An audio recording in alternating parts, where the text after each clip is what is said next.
আজ রাতে ক্লাব বিশ্বকাপে বিরাট বড় ম্যাচ, এক পাশে রিয়াল মাদ্রিদ, অন্য পাশে ইউভেন্টাস।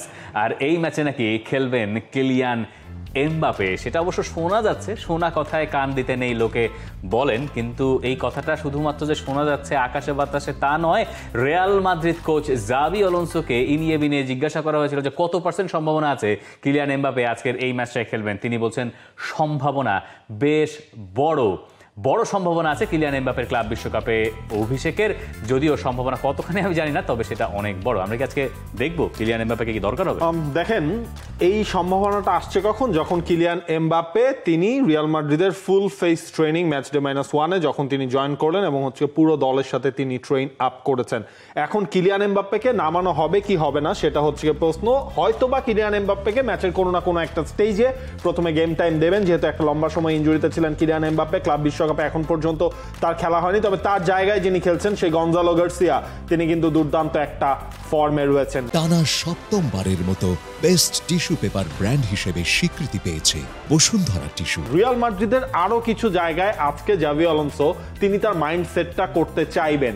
আমরা দেখেছি অ্যাসেনসিও যখন রেড কার্ড দেখলেন, এরপর লাস্ট ম্যাচটায় রুডিগারকে দিয়ে স্টার্ট করানো হলো। সেই রুডিগারও ইনজুরিতে পড়লেন, লাস্ট ম্যাচে তিনি উঠে গেলেন। তাহলে রিয়াল মাদ্রিদের আজকে ডিফেন্ডিং লাইনটা কি হবে? আজকে কি রিয়াল মাদ্রিদ জাভি আলোনসো 3-ম্যান ব্যাকলাইন, যেটা দিয়ে তিনি লাস্ট ম্যাচটা শালসবুর্গের এগেইনস্টে স্টার্ট করেছিলেন, সেখানে চলে যাবেন, নাকি হচ্ছে 4 জন ব্যাকলাইন নিয়ে খেলবেন?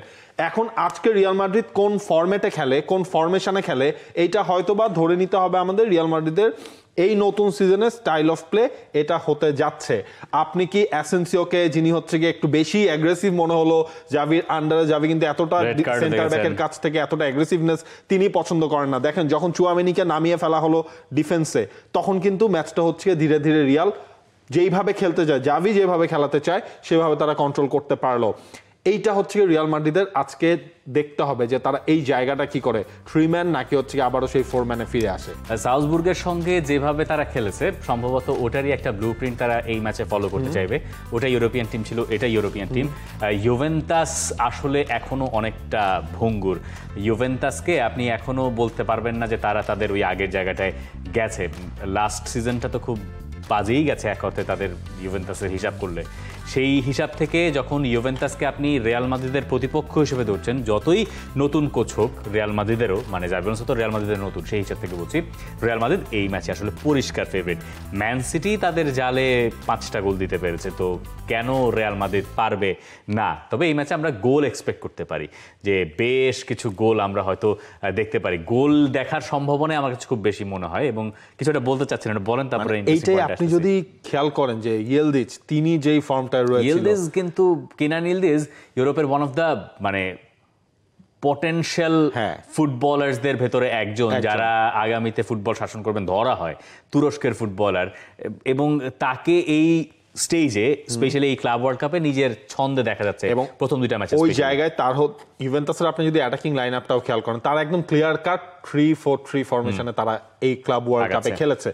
সামনে অপশনগুলা, সেখানে কুপ মেইনার্স আছেন, সেখানে হচ্ছে আপনার কলু মুয়ানি আছেন, মানে হচ্ছে ভ্যারিয়েশন আপনার হাতে। কনসেসাও সেখানে রয়েছেন, তাকেও আমরা একটা ম্যাচে দেখেছি তিনি নামলেন, পরে হচ্ছে যে খেলার মোড় পাল্টে দেওয়ার মতোই পরিস্থিতি ক্রিয়েট করা হলো।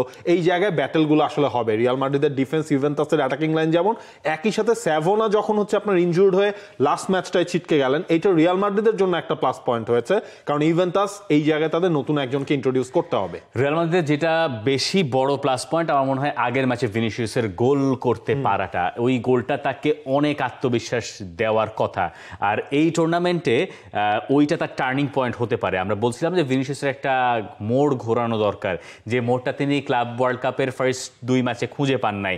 3rd ম্যাচে গিয়ে যে গোলটা করছেন, সেখানে তিনি কম্পোজার পেয়েছেন, তিনি ফিনিশিং টাচটা পেয়েছেন। এইটা ভিনিসিয়াসকে এই বার্তাটা দিতে পারে, ভিনিসিয়াস নিজেকে এই বার্তাটা দিতে পারেন যে round of 16, quarter final, semifinal তিনি চাইলে তার লাস্ট সিজনের যে হতাশ হওয়ার গল্পটা সেটা পাল্টে ফেলতে পারেন এই টুর্নামেন্টে ভালো করে। এবং এমবাপেও যেহেতু এখন পুরোপুরি ফিট নন, তাই ভিনিসিয়াসের কাছ থেকে এই ধরনের ম্যাচে প্রত্যাশাও বোধহয় একটু বেশিই থাকার কথা রিয়াল মাদ্রিদের। এবং আরো একটা জিনিস, যদি হচ্ছে আপনার চুয়ামেনিকে ডিফেন্সে না খেলানো হয়, চুয়ামেনি মিডফিল্ডে চলে আসে, রিয়াল মাদ্রিদের লাস্ট ম্যাচের মিডফিল্ড ট্রায়োটা কিন্তু ওয়ার্ক করেছে বেশ ভালোভাবে, যেখানে ভালভার্দে, আর্দা গুলার এবং জুড বেলিংহ্যাম। যদি চুয়ামেনি এসে যায় তখন হচ্ছে কিন্তু হয়তো আর্দা গুলারকে আবার সরে যেতে হবে। এই জিনিসগুলোই সেট আপটা করতে হবে জাভি আলোনসোকে। ইউভেন্টাস রিয়াল মাদ্রিদ ফেভারিট কে? Real Madrid. Score line prediction? 2-1 Real Madrid. 2-1 Real Madrid. I think 3-1 Real Madrid. এটা কি একটু বেশি বলে ফেললাম? হতেও পারে। আরও একটা ম্যাচ রয়েছে আজকে, ক্লাব ওয়ার্ল্ড কাপের আরও একটা লাইন আপ আমরা সেখান থেকে পেয়ে যাব। Borussia Dortmund versus Monterrey. Monterrey ছিল ইন্টার মিলানের গ্রুপে, আর বরুসিয়া ডর্টমুন্ড জানি কোন গ্রুপে ছিল? বরুসিয়া ডর্টমুন্ড ছিল হচ্ছে আপনার অন্য একটা গ্রুপে, এবং সেখান থেকে তারা চ্যাম্পিয়ন হয়ে তারা থ্রু করে গেছে। দুই ভাইয়ের খেলা দেখারও কিন্তু একটা সুযোগ আছে, যদি হচ্ছে গিয়ে বরুসিয়া ডর্টমুন্ড থ্রু করে, রিয়াল মাদ্রিদ যদি থ্রু করে। আমরা তো আপনার কোয়ার্টার ফাইনালের একটা ম্যাচেরই লাইন আপ জানি না, সেটা হচ্ছে আজকে রাতের ম্যাচ, কালকে সকালের ম্যাচ, এর ফলে কিন্তু নির্ধারণ হয়ে যাবে। সেরহিও রামোস একদিকে, আর মানে কিছু না কিছু একটা দেখা যাবে যদি রিয়াল মাদ্রিদ থ্রু করে যায়। হয় সেরহিও রামোস খেলবেন রিয়ালের এগেইনস্টে, অথবা বেলিংহ্যাম ব্রাদার, তারা হয়তো মুখোমুখি হয়ে যাবেন। For more updates, subscribe to our YouTube channel and click on the bell icon. Follow us on Facebook and Instagram. Download T-Sports app to enjoy exciting games and highlights. Visit tsports.com.